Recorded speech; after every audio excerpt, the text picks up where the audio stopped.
அருட்பெருஞ்சோதி அருட்பெருஞ்சோதி தனிப்பெருங்கருணை அருட்பெருஞ்சோதி. இன்றைக்கு ராமலிங்க சுவாமிகள் இயற்றிய இங்கிதமாலை 86வது பாடலை பார்ப்போம். இங்கிதமாலை என்பது தலைவன் தலைவி கான்வர்சேஷன்ஸ் மீட் உரையாடல் நிகழ்வது போல, கேள்விகள் பதில்கள் பெறப்படுவது போல இருந்து அந்த கேள்விகளும் பதில்களும் தோழியாகிய மனதிற்கு தெளிவு உண்டாகும் செய்யும் பொருட்டு இது ராமலிங்க சுவாமிகள் அருட்பெருஞ்சோதி ஆண்டவர் தனிப்பெருங்கருணையினாலே வெளிப்படுத்தி கொண்டது. நாம் தெளிவு பெற வேண்டும் என்பதற்காக. மற்றபடி இது ரியல் வேர்ல்டு இந்த மாதிரி நடந்துச்சு அப்படின்னு நம்ம கற்பனை செய்வதற்காக அன்று, நாம் நம்முடைய மனம் என்கின்ற தோழி தெளிவு பெறுவதற்காக கேள்விகளும் பதில்களும் நிறைந்து அந்த கேள்விகளுக்கெல்லாம் அருளாலே அருள் இயல் அடிப்படையாக கொண்டு ஆண்டவருடைய திருவுள்ளத்தை அடிப்படையாக கொண்டு உண்மையை உணர்ந்து கொள்வதற்கு ஏதுவாக இந்த உபாய ஞானத்தை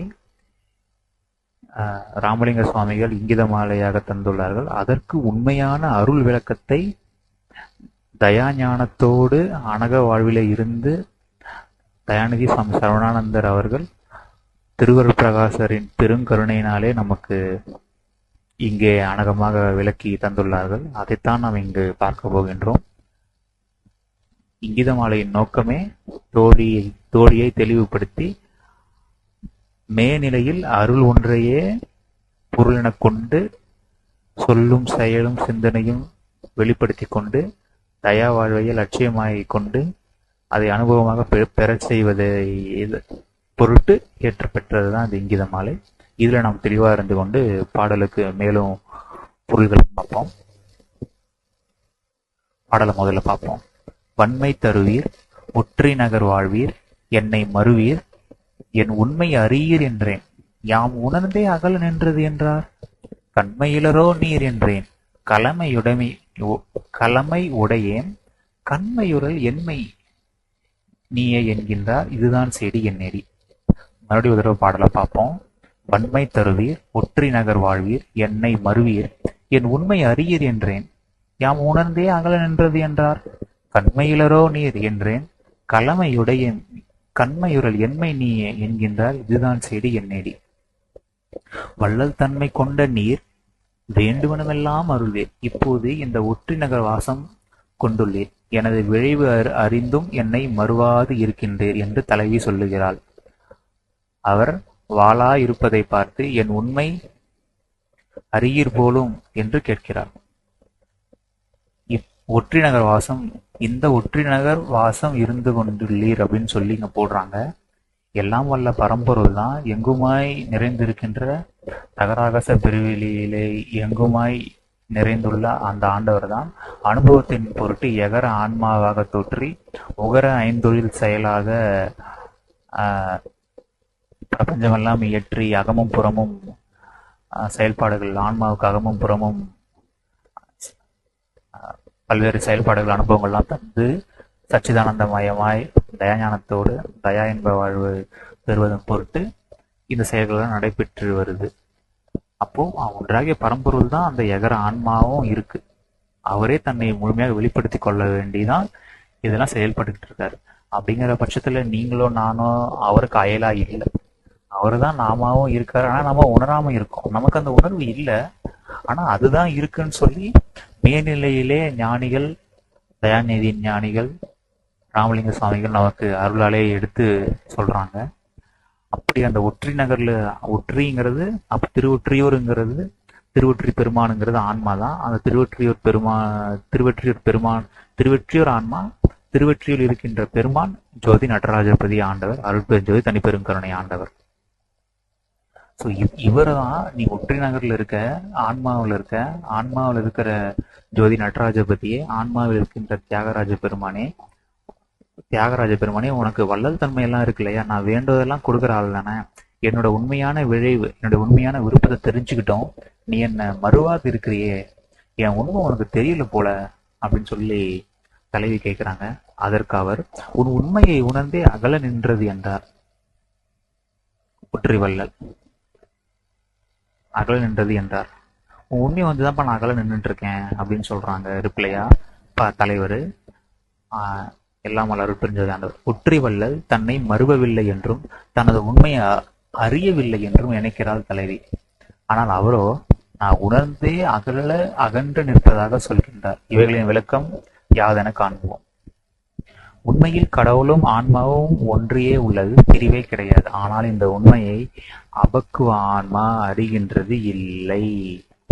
இந்த ஜீவான்மா தேக சம்பந்தத்தால் தன்னை தேகியாகவும் தீண்டாத அம்பல வெளியில் ஆண்டவர் இருப்பதாகவும் எண்ணிக்கொண்டு இப்படி தன்னை அணையாது இருக்கின்றார் என்றும் தன் உண்மை அறியாது இருக்கின்றார் என்றும் சொல்லி அங்கலாய்க்கின்றார். உண்மை அப்படி இல்லை என்பதை நாம் அறிவோம். ஸோ நம்ம என்ன நினைக்கிறோம்னா, நான் வந்து குறிப்பிட்ட காலத்துல குறிப்பிட்ட அம்மா அப்பாவுக்கு குறிப்பிட்ட பேருக்கு நான் இந்த ஊர்ல இந்த பேரோட நான் பிறந்துறேன், இந்த ஜெண்டரில் இருக்கேன், நான் இந்த இப்படிலாம் படித்தேன்னு சொல்லி இப்போ நாம எதெல்லாம் ரெஃபரன்ஸாக சொல்கிறோமோ அத்தனையும் ஒன்று நம்மளோட பாடியை வச்சும் நம்மளோட உயிர் சம்மந்தப்பட்டதை வச்சு தான் நினைக்கிறோம். ஆனால் அந்த பாடியாகவும் இந்த தேகத்தை உருவாக்குனதும் அவர் தான். இந்த தேகம் என்பது பஞ்சபூத கூட்டு. அந்த பஞ்சபூத கூட்டை பிடிச்சு வச்சுட்டு இருக்கிறது உயிர் உணர்வு, உயிர் சக்தி. அந்த உயிர் சக்தி அகமாகி ஆன்மாவிலிருந்து காரியப்படுது. அப்படி பார்த்தா உண்மையிலே அகமிருந்த ஆன்மாவின் காரியப்பாடு தான் இது எல்லாமே. அகமிருந்து காரியப்படுகின்ற ஒன்றினுடைய செயல்பாடு தான் இந்த தேகமாகவும் இந்த நாமாவும் இருக்கும்போது சம்மந்தமே இல்லாம அதெல்லாம் அது தனியா இருக்கு, நானுன்ற தனியா ஒண்ணு இருக்கேன் அப்படின்னு நம்ம நினைச்சுட்டு இருக்கோம். ஸோ இதுதான். ஏன்னா நமக்கு வந்துட்டு அந்த உண்மைத்தன்மையிலிருந்து நம்ம பார்க்குற பார்வை இல்லை. அப்பக்கும் ஆன்மா இதை அறியறது இல்லை. தேக சம்பந்தத்தால் தன்னை தேகியாகவும் நினைச்சுக்குது. தீண்டாத பிரிவெளியிலே ஆண்டவர் எங்க தனியா இருக்கா நம்ம நினைச்சிட்டு இருக்கோம். ஆனா ஆண்டவருடைய செயல்பாடுகள்னாலதான் அகமிருந்து உயிராற்றல் வெளிப்பட்டு உயிராற்றலை சூழ பஞ்சபூத அணுக்கள் சூழ்கின்றது. அந்த உயிரின் வினைக்கு ஏற்ப, அந்த உயிரின் பக்குவ வளர்ச்சிக்கு ஏற்ப, உயிர் பக்குவம் ஏற்படுவதுதான் ஆண்டவரின் நியதி. அந்த பக்குவம் ஏற்படுவது நல்வினை தீவினைக்கு ஏற்ப அந்த பஞ்சபூத அணுக்கள் சூழ்கின்றது.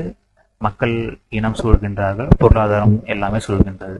அதனால இது அத்தனையும் இயற்றுவது எல்லாம் அல்ல அருட்பெருஞ்சோதி ஆண்டவர் தானே எங்குமாய் இருந்து தகராகச பிரிவுகளில் எங்குமாய் இருந்து அனுபவத்தின் பொருட்டு எகர ஆன்மாவை தோற்றியுள்ளார். அந்த எகர ஆன்மாவிலிருந்து உயிராற்றல் காரியப்படுகின்றது. உயிராற்றல் காரியப்படுவது அந்த எகர ஆன்மாவிலிருந்து எக்காலும் தங்கி சச்சிதானந்தமயமாய் என்றென்றும் வாழும் நிமித்தமாக செயல்படுத்தி கொண்டிருக்கிறது அந்த பரம்பொருள்.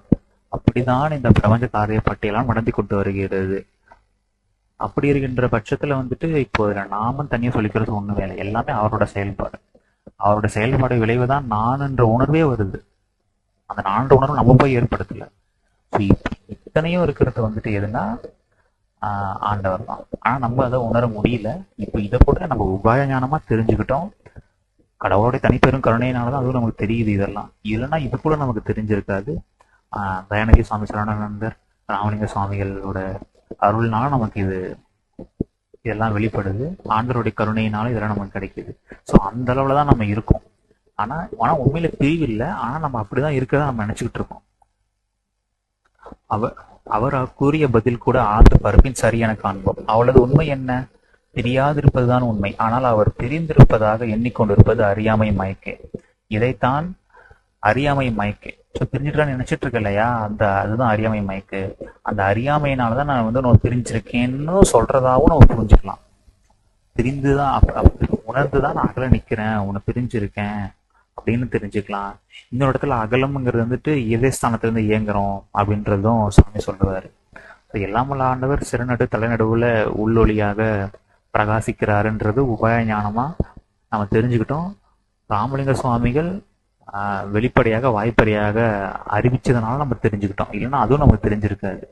இல்லைன்னா அந்த கடவுள் திருப்பதியில் இருக்காரா, ராமேஸ்வரத்துல இருக்காரா, கைலாசத்துல இருக்காரா, வானத்துல இருக்காரா, பூமியில் இருக்காரான்னு தெரிவிட்டு இருந்திருப்போம். ஆனா உண்மையில ஆண்டவர் அருட்பெருஞ்சோதி வண்ணராக அவரவரின் சிறநடுவில் தான் விளங்கிட்டு இருக்காருன்னு வாய்ப்பறை வள்ளல் பெருமான் ஆற்றியதான் நம்ம தெரிஞ்சுக்கிறோம். அதுவுமே நம்ம உபய ஞானமாக தெரிஞ்சுக்கிறோம்.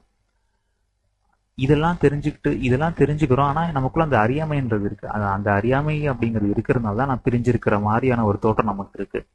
பிரியாதிருப்பது உண்மைதான், ஆனால் அவர் பிரிந்திருப்பதாக எண்ணிக்கொண்டிருப்பது அறியாமை மயக்க. இந்த அறியாமை மயக்கிறதுனால தான், ஆமா உன்னோட இருள் தன்மையாக அறியாமை தெரிஞ்சுட்டு தான் நான் வந்துட்டு அகல நிக்கிறேன்னு சொல்றாங்களாம். அப்ப அது தலைவி சொல்றாளாம், கேட்கிறாங்களாம். மேலும் அவள் கேட்கிறாள், நீர் கண்மையிலரோ, உனக்கு கண்ணினது தன்மையாக தயாதாட்சியமே இல்லையா? உனக்கு தயாதாட்சியமே இல்லையாப்பா? உனக்கு இறக்கமே இல்லையா? இறக்கம் இல்லையா உனக்கு அப்படின்னு சொல்லி தலைவி கேட்குறாங்க. அவர் என்ன சொல்றாருன்னா, எனக்கு கடமை உண்டு அப்படிங்கிறாங்க. அவர் கேட்ட கேள்வி ஒண்ணு, தலைவி கேட்ட கேள்வி ஒண்ணு, நான் அவர் சொல்ற பதில் ஒண்ணு. உனக்கு தயாதாட்சியம் இல்லையான்னு இவங்க கேட்கும்போது எனக்கு கடமை இருக்குன்னு சொல்றாங்க. கருநிலகண்டத்தை குறிக்கின்றார். அப்படி கண்மையுறல் என்மை என்கின்றார். பெண்களே கண்ணில் மையை புனைந்து கொண்டிருப்பார், ஆண்கள் அப்படி கண்மை எட்டல் இழிவு என்கின்றார். தலைவர் வந்துட்டு கண்மை வச்சுக்கிறது வந்துட்டு இழிவு, பெண்கள் தான் கண்மை வச்சுப்பாங்க அப்படின்னு சொல்றாங்க.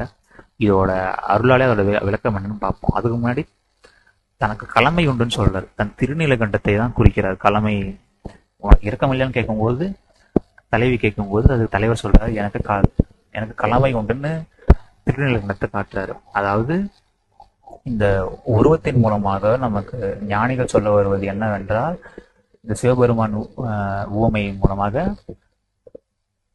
உயிர்கள் மாயா இன்ப துன்ப பிறப்புகளிலேயே சதாகாலமும் பிறந்து தோற்றி அழிந்து கொண்டு இருக்கின்றன, அனுபவம் ஏற்றுக்கொண்டு வருகின்றன. இவற்றையெல்லாம் இந்த மாயா விளைவுகளெல்லாம் இந்த விஷத்தன்மையெல்லாம் ஒழித்து விட்டு ஆண்டவர் நமக்கு எல்லாருக்கும் தயவு அமுதத்தையே தர போறாரு. அதை குறிப்பதுதான் கடமை. உயிர்களுடைய அறியாமையாகிய அழிந்து படுகின்ற காரணமாகின்ற அந்த அறியாமைய விஷமாக கண்டத்தில் அடக்கி கொண்டு நமக்கு அமுதத்தையே வழங்குகின்றார்கள். ஸோ அதைத்தான் இந்த திருநீலகண்டம் கதை குறிக்குது. இதைத்தான் நம்ம தேவர்கள் வந்துட்டு அமுதத்தை அமுதம் வேணும் பார்க்கடல் கடைஞ்சாங்க. அப்போ விஷம் வெளிப்பட்டது. பின்னாளில் வந்துட்டு அவங்க சிவபெருமான் வந்துட்டு அதை வந்துட்டு அந்த விஷத்தெல்லாம் வாங்கிக்கிட்டாங்க. அப்போ பார்வதி தேவி அம்மா வந்துட்டு கழுத்து பிடிச்சதுனால அங்கே விஷம் தங்கிருச்சு. அப்புறம் அமுதம் கிடைச்சிருச்சுன்ற கதை நம்ம கேள்விப்பட்டிருப்போம். அதுல உண்மை என்னன்னா, உயிர்களுடைய மாயா இன்ப துன்ப பிறப்புகள் ஆகிய காரணமாக இருக்கின்ற அறியாமை என்கிற விஷயத்தை எல்லாம் அல்ல தியாகராஜ பெருமான், அருட்பெருஞ்சோதி நடராஜ பெருமானை வாங்கிக்கிட்டு நமக்கு திருப்பி அவரு தன்னுடைய தயாஞானத்தையே ஈந்து வாழ்விக்க உள்ளார். அதுதான் அந்த கடமை. தனக்கு கடமை உண்டு அப்படின்னு சொல்றதுக்கு ரீசன் அதுதான். பெண்கள் தான் கண்ணில் மை போட்டுப்பாங்க, ஆண்கள் அப்படி ஏத்துனா அது எனக்கு இழிவுன்னு சொல்றாரு. உனக்கு இறக்கம் இல்லையான்னு கேட்டதுக்கு அந்த இழிவுன்னு சொல்றாரு. ஜீவர்கள் பிற உயிர்களின் பால் அவர்களின் புறத்தோற்றங்களில் உண்டாம் பசி, மயக்கம், கவலை, பிணி, துன்பம், மரணம் ஆகியவளை கண்டு உணர்ந்து தயவோடு இவற்றை நன்முயற்சியால் தவிர்த்து அலலை போக்கி இன்புறச் செய்வது கடமையா இருக்கிறது. ஸோ ஜீவான்மாவுக்கு பிற உயிர்களின் பாலை வந்துட்டு கண்மை ஆகிய தயவு கொண்டு, கண்மைங்கிறது வந்து கண்ணனுடைய தன்மையை வந்துட்டு தயாதாட்சியத்தோட பார்க்கணும் அப்படிங்கிறது தான். ஸோ பெண்கள் அப்படி கண்மை வச்சுக்கிறோம் அப்படிங்கிற பட்சத்தில் இந்த ஜீவான் மக்கள் எல்லாமே பெண்கள் தான். நம்ம எல்லாமே பெண் பாலா இருக்கிறோம், ஆண்டவர் ஆண் பாலா இருக்காருன்ற ஒரு ஓமையில இருந்துக்கிட்டு இப்போதைக்கு இந்த அறியாமை இருக்கிறதுனால நம்ம அப்படி புரிஞ்சுக்கிட்டு நமக்கு கண்மை ஆகிய உயிர் இறக்கத்தை கொண்டு இந்த பசித்தவர்கள்லாம் பசிக்கும் போது நல்ல உணவு யாராவது ஒரு மூலமா கிடைச்சிடணும், கடவுளே யாரும் வந்து பசியான வாடக்கூடாது அப்படின்னு நம்ம நினைக்கிறப்ப எல்லாம் மனம் சுத்தமாகும்னு ராமலிங்க சுவாமி ஜீவகானத்தை சொல்லியிருப்பாங்க.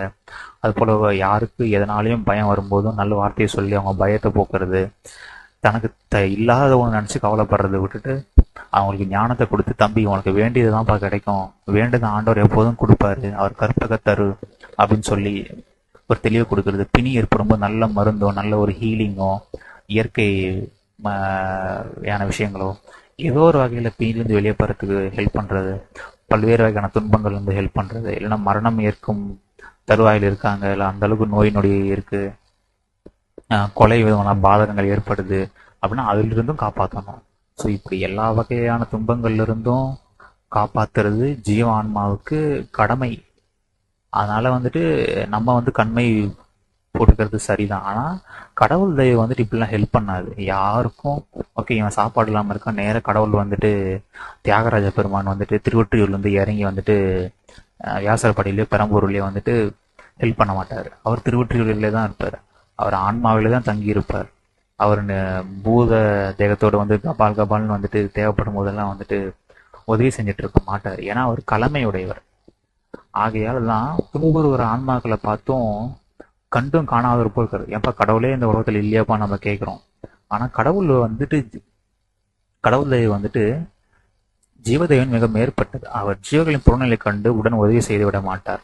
அந்த ஜீவர்கள் நியதிப்படி வாழ்ந்து அனுபவம் அடைந்து, அவருக்கு கடவுளுக்கு கண் இல்லையா, இல்லை வந்து கடவுளுக்கு இறக்கம் இல்லையா, இல்லை கடவுளுக்கு வந்துட்டு அது இல்லையா, இதுல நம்ம வந்துட்டு திட்டுவோம், கேட்போம். ஆனா கடவுளுக்கு வந்துட்டு அந்த ஜீவர்கள் கஷ்டப்படுறது எல்லாத்தையும் விட ரொம்ப முக்கியம் எதுனா, அந்த ஜீவர்களுக்கு எப்படியாவது மரணமில்லா பெருவாழ்வை ஏற்படுத்தி விட வேண்டும் என்று நியதிப்படிதான், அந்த சட்டத்தின்படிதான் இன்பத் துன்பங்கள் எல்லாம் சரிபார்த்து அளவாக கச்சிதமாக கனக்கச்சிதமாக எந்த ஒரு மாற்றமும் இன்றி பிசிறு தட்டாம நடத்திக்கிட்டு இருக்காரு.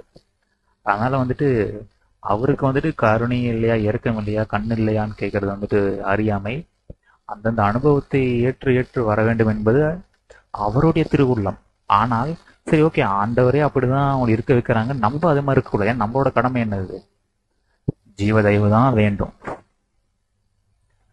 ஆனால் நம்முடைய ஜீவதயவோட மிக மேற்பட்டது கடவுள் தயவு. ஏன்னா நம்மளோட ஜீவதயம்லாம் ஒருத்தருக்கு ஒரு நாள் சோறு கொடுக்க முடியும், அந்த சோறுனாலையும் சில நாட்கள் இறந்துதான் போயிடுவாங்க. ஆனா கடவுள் தயவு இதெல்லாம் கண்டுக்காத மாதிரி இருந்தாலும் நம்ம பார்க்குற ஒவ்வொரு ஆன்மாக்களையும் தன் வண்ணமாக மரணமில்லா பெருவாழ்வில் ஏற்று வாழ்விக்க உள்ளவர் தனிப்பெருங்கருணை அருட்பெருஞ்சோதி. அருட்பெருஞ்சோதி தனிப்பெருங்கருணை அருட்பெருஞ்சோதி ஆண்டவர்.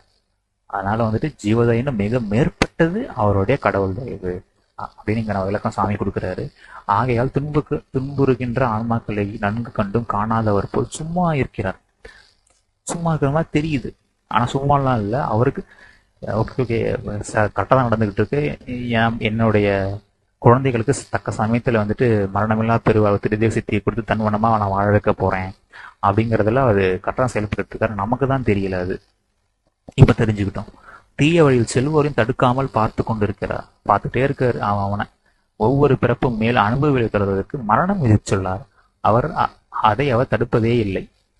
ஆனால் ஜீவர்களின் அதிக இறக்கமும் கடவுளின் தீவிர பற்றும் கொண்டவர்கள் தம் கண்மையினாலோ அற்புத சித்தி பெயர் வெளிப்படுத்தும் விளைவாலோ பல அற்புதங்களை புரிந்தும் சத்தவர்களை உயிர் தேர்வதும் செய்து விடுகிறார். இப்படியெல்லாம் செய்யார் ஆண்டவர்.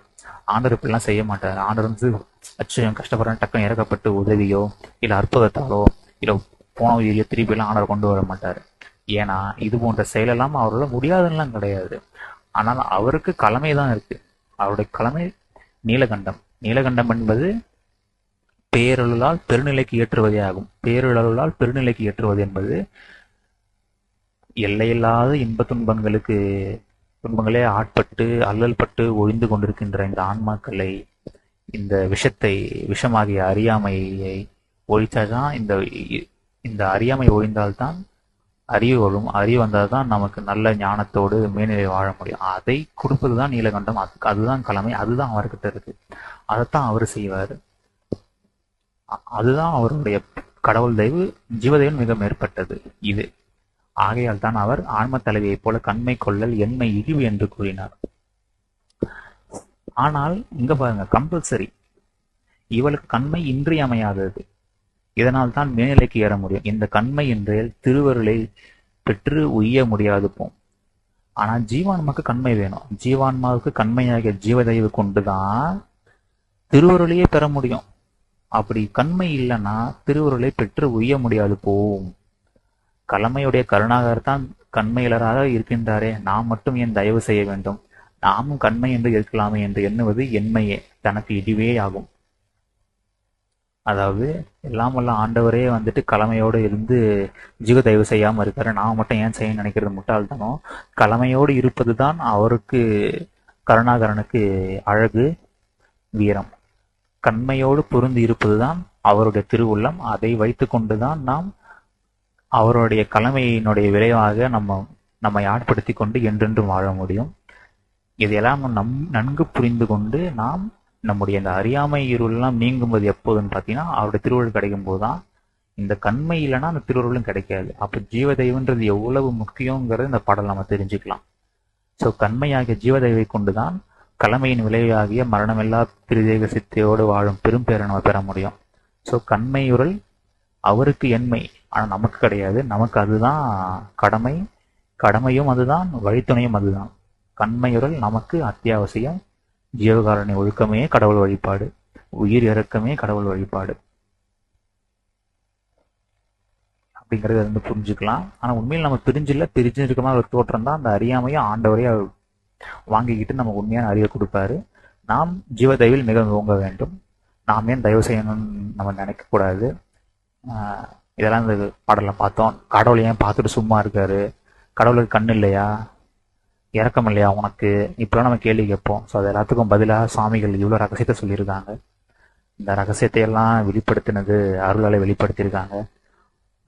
அவருக்கு இந்த நேரத்தில் வந்துட்டு நன்றி சொல்லிட்டு பக்தியோடு பணிந்து, எப்போதும் அவருக்கு பக்தியோடு பணிந்து அருட்பெருஞ்சோதி ஆண்டவர்களோட அருளை பெறுவதற்கு ஏதுவானவாக என்னை ஆக்கிவிட வேண்டும் என்ற விண்ணப்பத்தோடு இந்த பாடலோடைய விளக்கத்தை இதோட முடிச்சுக்கிறேன். நன்றி. அருட்பெருஞ்சோதி, அருட்பெருஞ்சோதி, தனிப்பெருங்கருணை, அருட்பெருஞ்சோதி.